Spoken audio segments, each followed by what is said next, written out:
the sun is just starting to climb up over the treetops. And it's gonna be a beautiful day, that's plain to see.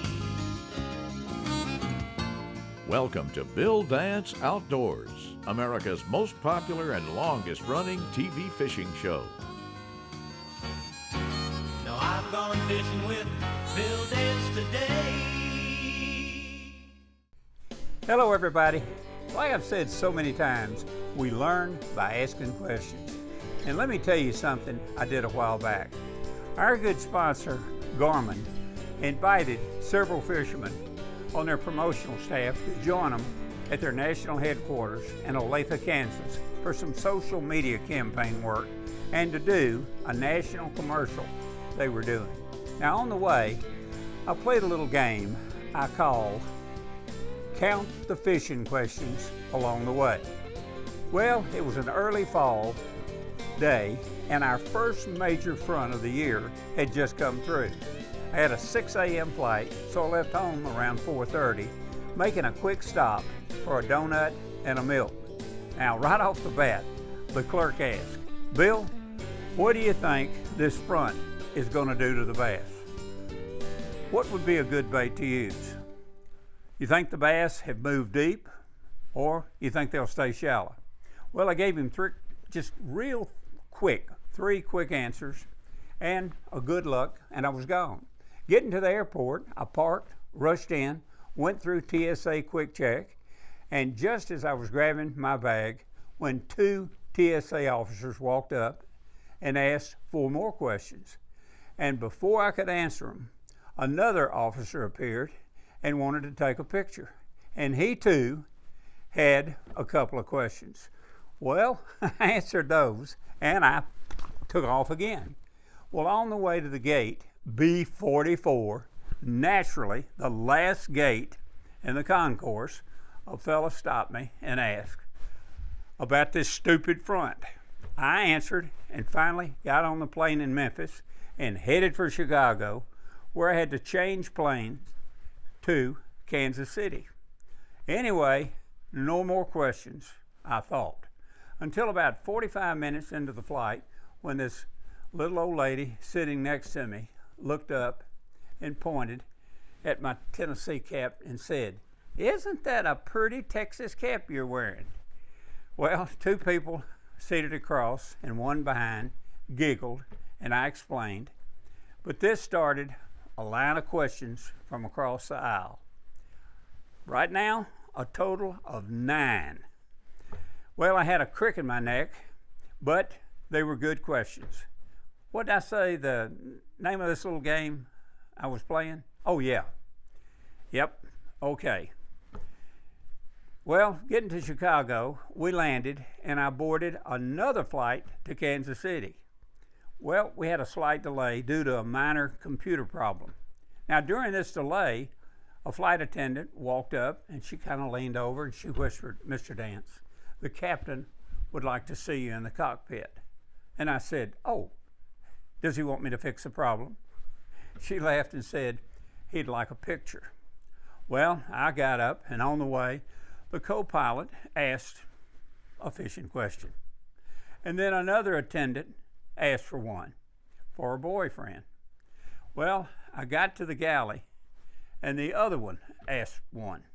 Well, I got in the cockpit with the pilot for a couple of pictures and I answered 7 questions for him. He lived out on Lake Caddo outside Dallas and he talked about cypress trees and spinner baits and, well, anyway. 2 more from the co-pilot, 1 from the tech guy who fixed the computer, and when I got back to my seat, I answered 6 more from the guy sitting across the aisle. And from the time I got off the plane till I got to arrival, I answered 4 more. A total of 41. That's right, 41.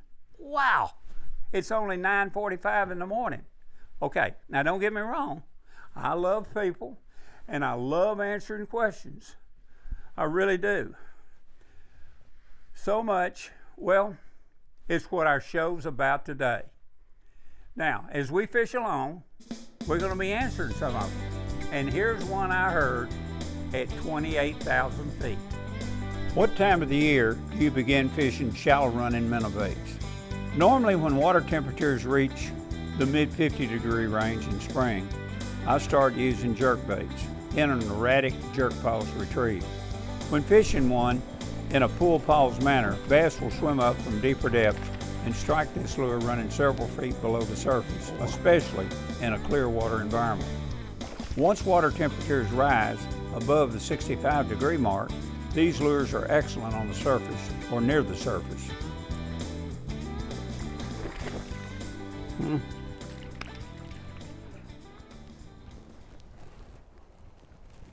on around here, I can get you on this side so much better. Somebody said, well, those little hook holes, I'll tell you what, you get one in your finger. Bye-bye.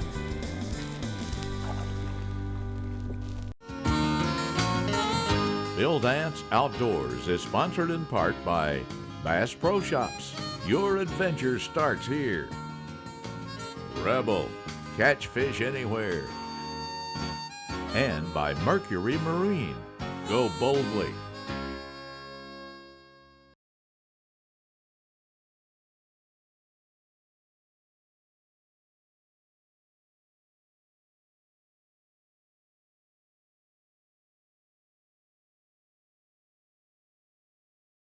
Today's Conditions Log is brought to you by the heart of Florida's Emerald Coast. Discover the lure of Gulf-to-table seafood brought in daily by Florida's largest fishing fleet. Visit our website and download your free Gulf-to-table fishing and eating guide today.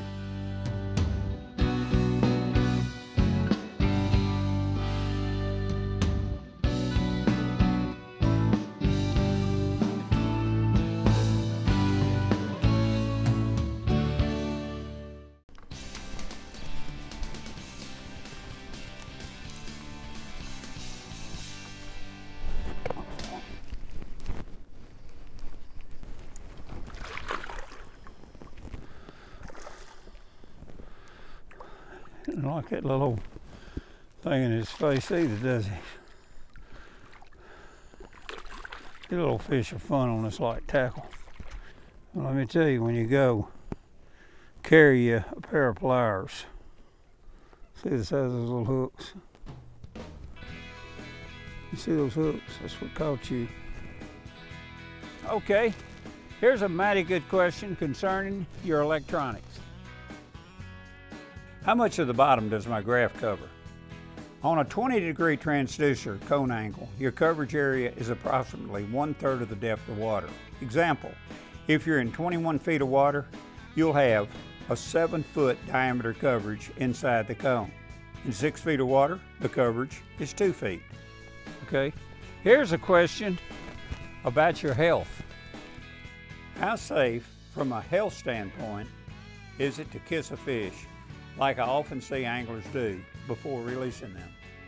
Well, you may have seen me do this when I caught a really good fish, but the experts will tell you that it's not a good practice to kiss a fish because it's not good for your health. You can get an intestinal infection from a parasite by doing it.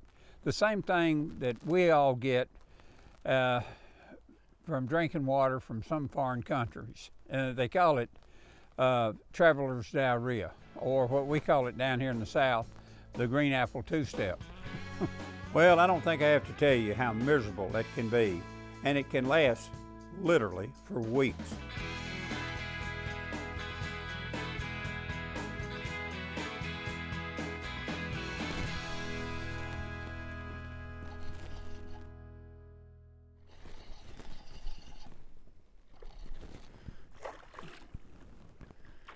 He doesn't like that thing in his face. There we go. I got you. I got you. Got that one out. Got that one out. Little pretty eyes. Okay, now here's one about really big bass. Which lake in the United States produces the largest bass? Well, let's see. Of the 10 biggest bass caught in the United States, all weighing over 20 pounds, 9 were caught in California, and 5 of those were caught out of Lake Casitas near Ventura, California. Well, today, the best pattern on these bass is a depth pattern. They're not relating that much to cover as they are to a shallow depth change.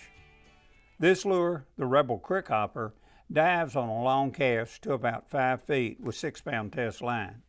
Look at this illustration, and it should give you a better idea of what we're actually doing. Here I'm following a 6-foot contour line, fan casting it, since the majority of active fish are using a depth of 4 to 7 feet. This is the most productive depth zone. Sometimes it runs in close to shore, other times the 6-foot contour runs out further. I've got a Garmin Panoptics unit that's shooting a 30-degree angle. It's like live video out in front of the boat, and this transducer is mounted on my trolling motor shaft, and I've got it set at about 60 to 70 feet, so I can see anything moving in front of my boat. Which way I hit the trolling motor, the arrow on the trolling motor, if I turn it to the left, it scans in toward the bank. If I turn it straight, I can see right down the contour line, and if I pan to the right, turn the unit to the right, I can see out into the deeper depths. But I can see actual fish moving in front of my boat, and I can even see my lure moving. And I can go to traditional sonar and maintain this exact depth that I'm trying to maintain. So I'm following this contour line 5 to 6 feet as I move along.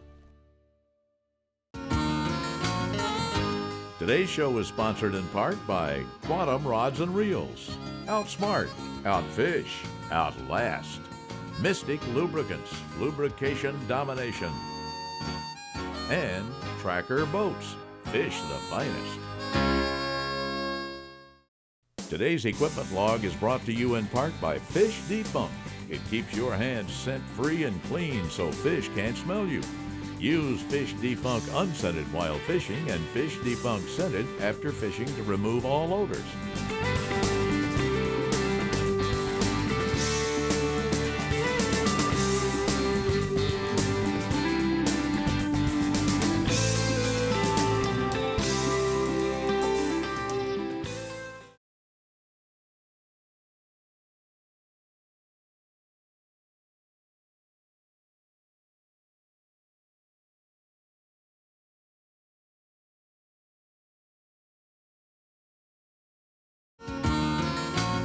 Today's show is sponsored in part by Stren, the standard of dependability since 1958. Fish Defunk, kill the stink. And Garmin, fight your fish, not your fish finder.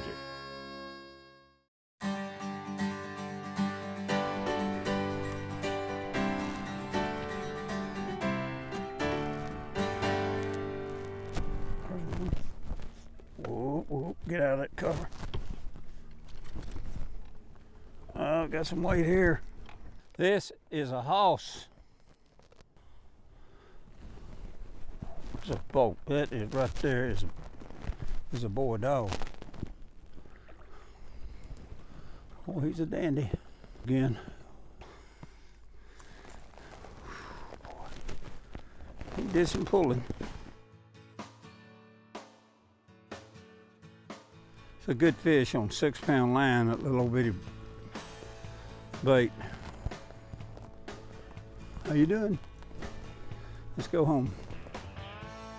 Okay, here's one about going home. If you release a bass some distance from the spot it was caught, will it adopt the new location as its home? Well, yes and no. Some bass have strong homing instincts and will travel literally miles to get back to their original catch site, while others will remain close to the release area.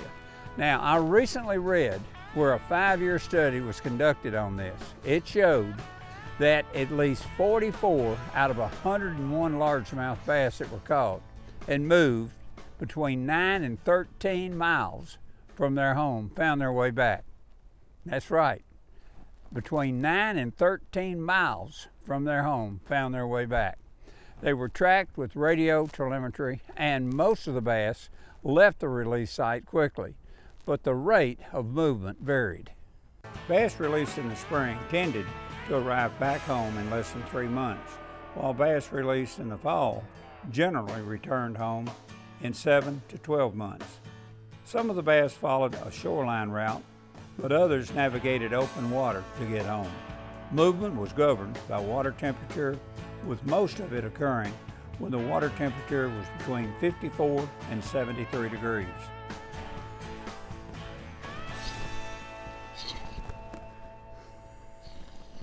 There he comes up. Whoa, nice fish.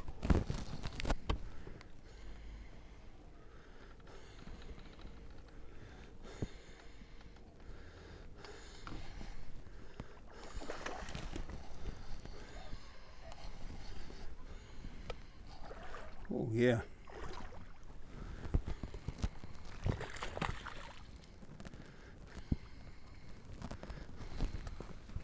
Where are you going? Come on around here where I can get to you better. All right, calm down. Take care of you. Just a toughie.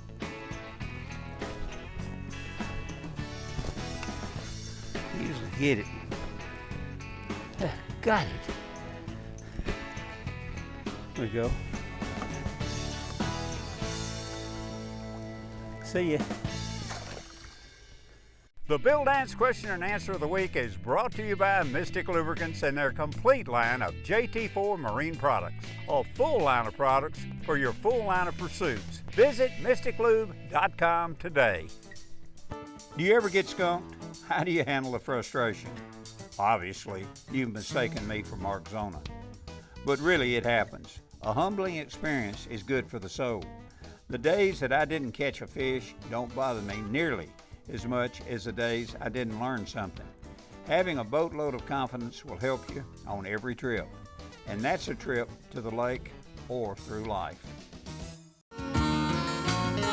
Today's show is sponsored in part by Millennium Marine, a new class of comfort, and Motor Guide, trolling motors engineered for anglers. Closed captioning is provided by Bill Dance Digital. Follow us.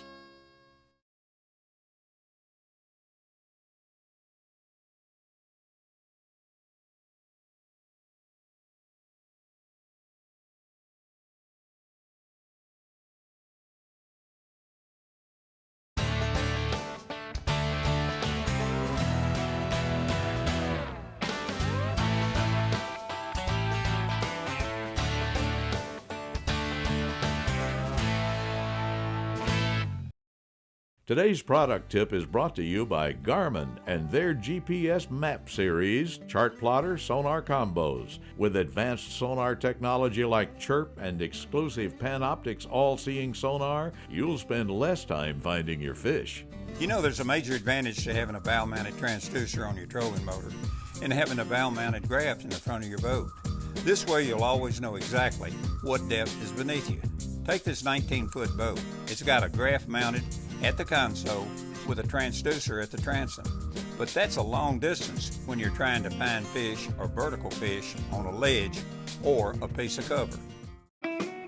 If you're looking for the latest fishing information and tips, be sure to check out the free Bill Dance mobile app, available for both iOS and Android users. Hold me, little bitty hook, you. Got my drag set good. Right here's a smokehouse. He is cutting a shine. Look at him. Whoa. Now he's going down there and sit on the bottom. Oh boy, that's a pretty fish.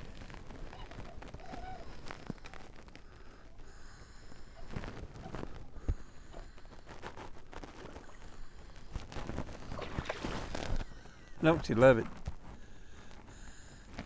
I just like it when everything works together. When you got a good bait, you got a good pattern.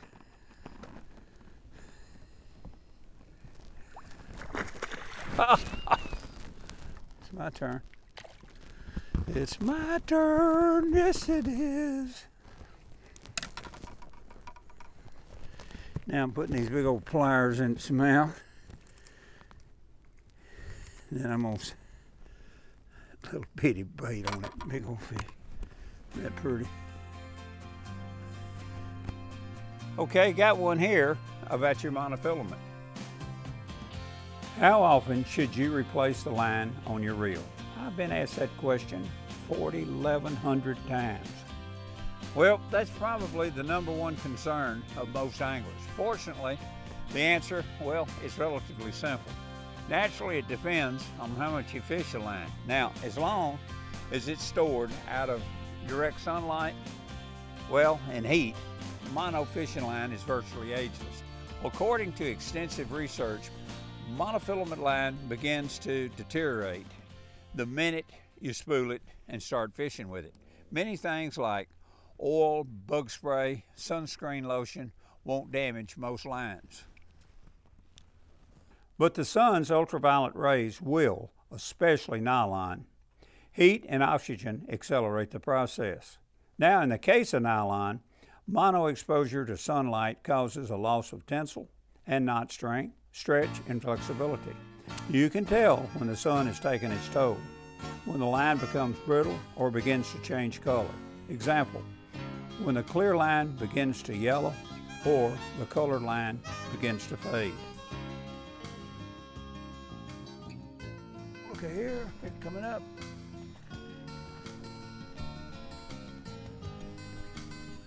Here it comes. Whoa, whoa, mama. That little old bitty bait in his face. Okay, now. Bite me all day long. In the beginning of our show, I mentioned something.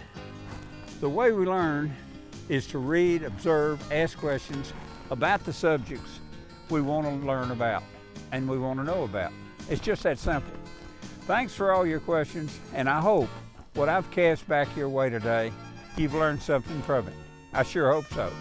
So until next time, you catch one for me, and we'll catch you next time. Now I've gone fishing with Bill Dance today.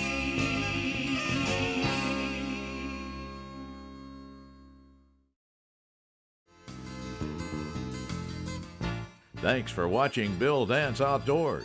Join us here again next week. Now I've gone fishing with Bill Dance today.